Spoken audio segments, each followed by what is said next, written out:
तर नमस्कार मित्रांनो, माझ्या यूट्यूब चॅनलमध्ये आपलं स्वागत आहे. मित्रांनो, गट क्रमांक 28मध्ये घरचा साज दिवाण्या आणि विठ्ठल नानांचा तेजा टॉपचं स्पीड लागलेलं आहे मित्रांनो. आणि गट पास झालेली आहे गाडी मित्रांनो, बघू शकता.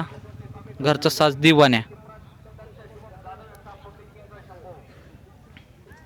विठ्ठल नानांनी स्वतः गाडी हाणलेली आहे मित्रांनो, बघू शकता. विठ्ठल नाना पण आहेत पलीकडं.